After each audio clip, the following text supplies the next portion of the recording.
Okay. Right. Okay.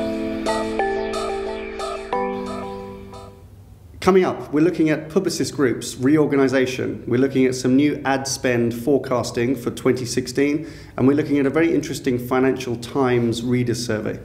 All in the time it takes to eat a sandwich. Enjoy.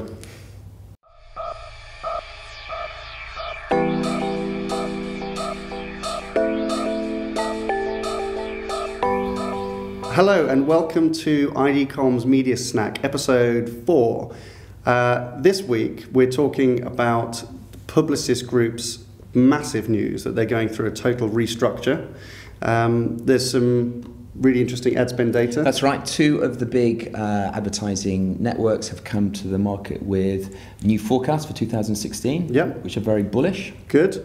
And also we came across a really interesting piece of research conducted by an agency with Financial Times, asking C-suite and senior marketers where they thought their opportunities were. And it makes some interesting reading about how they view their agencies as partners in change. It does.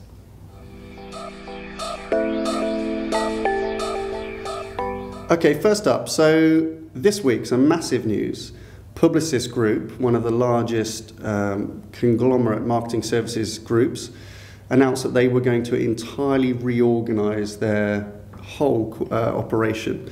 And that was led by a very long piece to camera by their CEO, Maurice Levy, which was sometimes hard to follow, but all the subsequent information that's come out has started to make it a bit clearer. So yeah, I mean that is it's an enormous story. So Publicis Group are going to reorganize their entire structure and organization. They are going to create 4 separate units.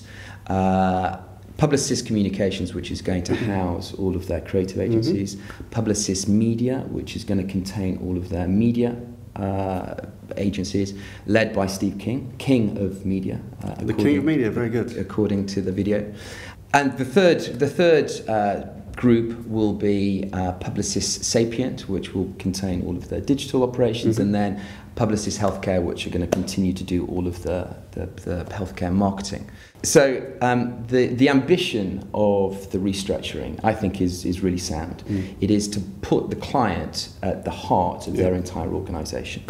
An important role within this new restructuring will be the role of Group Chief Revenue Officer, which Laura Desmond will be assuming the position of. And reporting into Laura will be 20 Chief Client Officers. For each key client, there will be a Chief Client Officer. And it will be their responsibility to navigate this restructuring, to ensure that their clients have access, both geographically and structurally, to whatever resources they need. Yeah, and that's a real simplifying of what has been always regarded as a very complicated group. And Publicis Group has been challenged a bit on their growth ambitions, and the markets have kind of questioned how they're going to kind of drive their growth. That kind of makes sense, making clients the centre. And I guess there's been lots of talk about whether they're copying models of other agencies, whether that's the WPP's kind of horizontal structure. Havas recently announced a kind of what they call a village approach, bringing all these disciplines in. That's right. Aegis are famous for running a single P&L. So all of these are components, I think, of what Publicis Group are suggesting. But implementing that. Yeah, I mean, this is the most radical of all, quite frankly. And the principles by which they are looking to reorganize their organization make absolute sense. The challenges, I think, will be on the shoulders of these chief client officers to navigate the system, to make sure that there's no legacy issues, that they're not dealing with any agendas within the organization, so that decisions are made in the best interest of the clients, I think will be a challenge. So in theory, it makes absolute sense. The practice may be somewhat challenging. And I suppose for media, the impact, bringing all their media assets under one group is something that we've been expecting them to do for some time. for many years we were always thinking that Vivaki, which was a kind of defined unit within the group, now looks after mostly kind of technology, might have been that, but it's never in practice never really been an operational structure. And in the media pitches and assignments that we've worked on historically, Publicis Groupe has always been quite difficult to navigate in terms of knowing who to contract with. Other groups have always been historically a lot simpler to kind of figure out and navigate for clients. The impact for media, I suppose it brings together, the combined media billings of those of the number of agency networks, but the big ones, Starcom MediaVest Group and Zenith Opta Media Group, together will have some kind of operational efficiencies, I would expect, because they've got quite distinct tools and services and systems. So I guess Steve is probably looking at how he can merge some of those resources. Will there be a combined trading operation? That's our expectation, I guess. Whilst media scale, billing scales, is still an important lever, both for clients and particularly for agencies, and I guess it makes sense to more formally bring some of these billings together. So it will be interesting to see how Steve King implements that plan, and how much those different brands and quite different cultures can work together in a more orchestrated way now. And it's all happening as of January the 4th, as I understand it. So, and between now and then, we've got some really big news, right? The second story is on the back of some ad revenue forecasts that the big agency groups have predicted for next year. Zenith Opta Media have said that they predict that the UK market will increase by 10%, globally about 4.5–5%. Group M have said something relatively similar. It bodes well for the media industry. Yeah, I think it's good news. The market is obviously expanding. I think one of the most interesting things that came out of that actually was the declaration that media still makes up 54% of total marketing services spend, or Marcom spend. So we know that brands are starting to really prioritize media, getting media right. There's still massive investment going behind paid media. About 30% predicted to be in digital, which is actually up.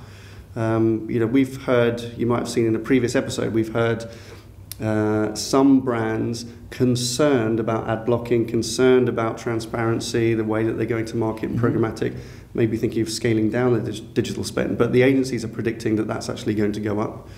I think the other thing that came out was a thing from Ad Age, the trade press in the US, which added a kind of piece to the reporting of this data to say that according to their tracking, the amount of media spend that is actually being measured is going down. Right, that's so a at concern. the same time that brands are increasing their spend, they're increasing it potentially, this suggests, in areas which are not measured. And we keep saying marketers need to get more control of their media dollars, need to be spending money in media with far better insight and control. So, but this data suggests that perhaps that's not happening. There's still a lot of money going into unmeasurable media. It's about control, and it's about, we need just to encourage our clients to be cognizant of that as an issue. Yeah. That's it. Okay. Okay, next up, finally for this week, an interesting piece of research that we found that had been commissioned by media agency Maxus, but working in conjunction with the Financial Times. That's and they provided a survey to Financial Times readers who were designated as kind of C-suite plus senior marketing directors. And they were asking them about what they thought their challenges and opportunities were in marketing, with a lot of focus on data, analytics, technology, things like that. Yeah, and I mean, the essence of this story was all about change and how confident and comfortable C-suite leadership teams and organisations felt about their opportunities moving forward, and whether they internally had the capabilities to exploit those opportunities. And a couple of kind of really interesting facts, I think, came out of this research. Number one, most of the respondents that fed back onto the survey felt that 3/4 of them actually felt that data and analytics was where the greatest opportunity in the future was going to be. However, only half of them felt that internally they had the capabilities and the capacity to exploit those opportunities, which would suggest then that there is an enormous role for the agencies to play a part in helping them deal with those opportunities and exploit those opportunities. However, only 2% of the respondents felt that their agencies do very well in helping them manage that change. And that's really where they probably need the biggest help. I mean, if we can, if there's a thread through what we've been talking about today, agencies going through some forms of transformation, that is potentially good news, but unsettling for some marketers because that's going to be quite disruptive. We've got ad spend going up, digital spend going up, accountable spend going down, harder and harder to manage and know what to invest in a measurable way. And then we see from that data, some lack of confidence perhaps from the C-suite definitely, and senior marketers knowing quite how to navigate these increasing complexities. And that's quite reflective, I think, of a lot of the briefs that we've got this year from brands just trying to know how to navigate the complexities of this landscape properly to make far more accountable decision makings. So I think it's quite a common thought. These are three things, these three tensions, I guess, that we'll track over time and keep an eye on. We're going to provide links to a lot of this. We've talked about a lot of resources actually and a lot of research and data today. So there'll be a whole long list of links below the video. But I think that's it for now. If you like what we're doing, please subscribe to the channel. Leave comments. We will respond to any questions that you do have. And that's it for episode 4. So bye for now. Have a good weekend.